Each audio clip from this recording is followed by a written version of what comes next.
forward our first guest, Mike Messina.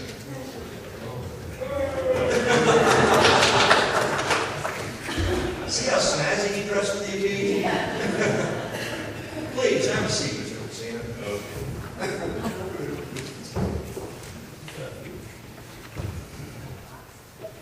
I wanted this so I can actually look at him and not do the creepy look out at you and ask questions.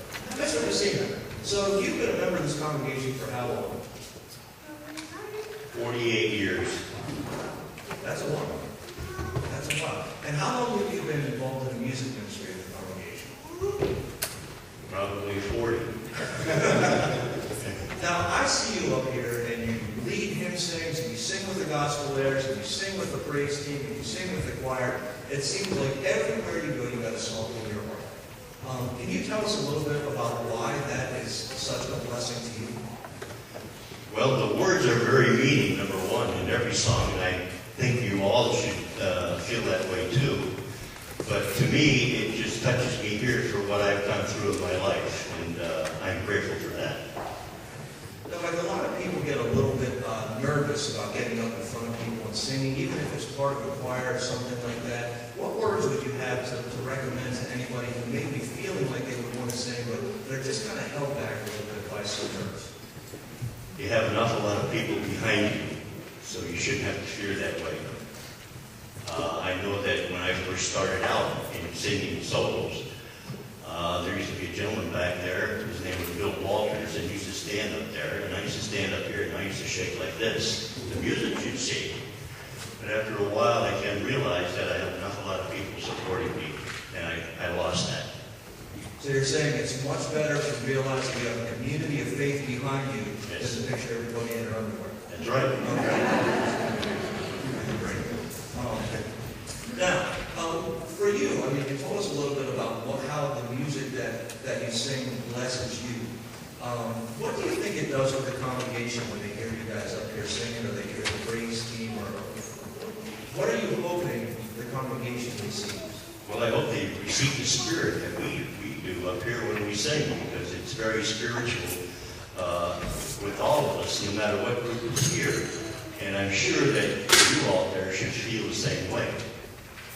Okay. Now, if somebody is singing along, they're singing a hymn or something like that, and something just doesn't seem to be connecting with them between what they're singing and what they should be feeling, do you have any suggestions for helping people to get over that hump a little bit? Try to listen to the guy next to you. He'll help you a little bit, or she. And it encourages you to be part of the group more so, because you can't hear your flaws maybe here or there. And I noticed that everybody's out there singing, so apparently you're doing okay. If you had one thing to tell these kind and wonderful folks about the music ministry here at Clark Street United Methodist, what would it be? Fantastic. And I think that if a lot of the older members of this church remember back when we had one of the finest, and we still do, I feel, a great music program here in this church. And we always prided ourselves to that. And we want to continue it that way. And the more that we seek out here to come and join us, the more it will return back to those fabulous days that we did have many, many years ago. Do you think that it's possible that better days are ahead? Oh, yes, I do. I can see it coming. Absolutely. Well, Mike, I want to thank you for being a wonderful steward of the gift of song and music God has given to you. I want to thank you for sharing with the congregation. It's my hope that we'll all hear what Mike has to say, and we'll be reminded that all that we do, even if it's singing, whether we're up here or out there, it's a community thing, and it's the way that we interact together, and the way we give to one another through song and through our ministry that really makes us a community of faith that God has called us to be. Thank you. Can we give it up for Mike Messina?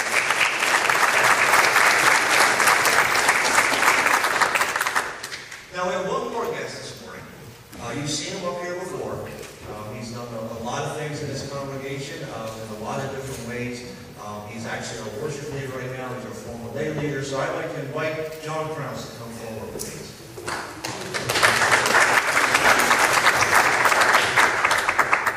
I thought he'd be running like he was on the Price is Right or something.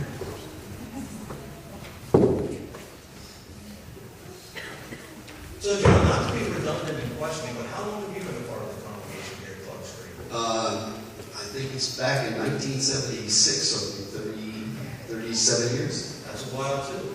That's a while too. Now you're here to share with us a little bit about what are some of our adult discussion groups have brought to your life and how they benefit us spiritually.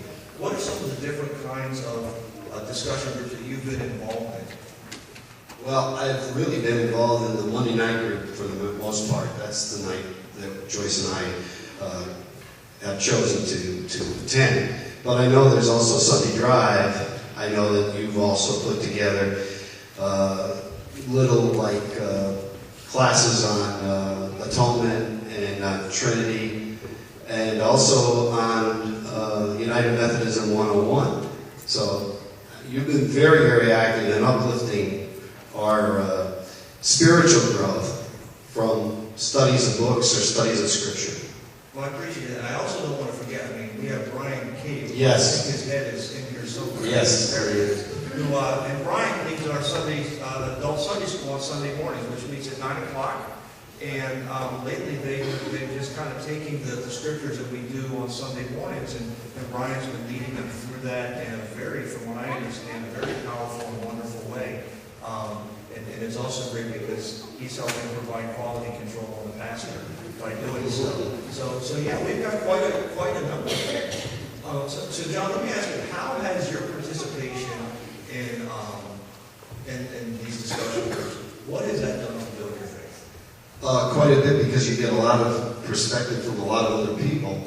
You hear what they have to say, and I think your growth comes out of that. So it's sort of exciting just to sit there and listen to everybody and what they have to say, either on Scripture or on, in this case, books. This is the book that we've been working on right now, and it's called Why, and it's Adam Hamilton's book. And the class members have decided to put this book in the back of the Sanctuary of the Narthex, so that you would have a chance, if you want to read this. It's a short book, but it's dynamic, and we've had a lot of great discussions in the past 4 weeks. Okay, now that's something that's kind of neat and a little bit interesting. A lot of times we tend to we get a book and we put it on the shelf, but you've just really gotten something out of this, and the other folks too, to be willing to just kind of toss it on the counter back there and invite other people to read it as well. Is that fair to say? That's fair to say. Okay. Now you seem like you're pretty enthusiastic and excited about this stuff, and I know a lot of times as we become adults, sometimes we kind of feel like it's just kind of old hat or humdrum to get together and go through a discussion group or something like that. We're worried it's going to be a boring conversation, or it might even be a waste of time. What would you say to somebody that kind of is in that zone?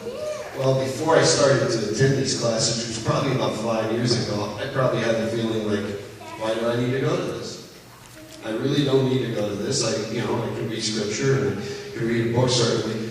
But that's me, it's only my own perspective on things. When I listen to what other people have to say, that's what's exciting about listening to some of our other members in this congregation. Now, John, you're about 39 years old, right? That's it. You mean to tell me that at your age you won't know everything? Oh, I will probably never know everything. And that's what's so great, just to hear somebody else have to say something to me that says, wow, why didn't I think of that? Do you find that people are fairly open, or is it... Oh, that's another great part of it, is the openness. That's the gift of that discussion groups, is the openness that we find in our studies.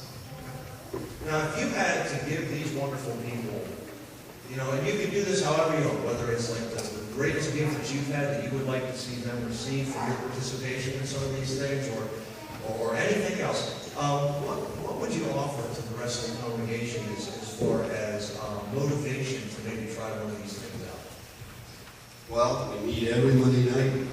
It's 7 to sometimes 9 o'clock, sometimes a little longer. People don't want to go home. We have a great time together. There's a lot of laughter. There's a lot of soul searching that goes on. It's uplifting. That's the key. It's uplifting. Now wait a minute. You said there's laughter. Mm-hmm. And people are enjoying themselves. Yeah. So it sounds like that there's more than just study going on here. Is it a fellowship thing too? That's it. Yes. Great, great. Well, John, I want to thank you for everything you do for this congregation. I want to thank you for your involvement in our discussion groups, and I want to thank you for sharing your experience with everyone here. Certainly would like to invite you to join John and many of the other wonderful people we have coming out on Sunday mornings, Sunday nights, Monday nights, and get involved, because at least from what you're saying, it sounds like something that you don't want to miss if you're trying to grow in faith. You know, we go to Maryland quite a bit to see our grandkids. And one of the things we try to do is get back on Monday night. That's how it's uplifted us. Well, there's a testimony, if nothing else. Thank you very much.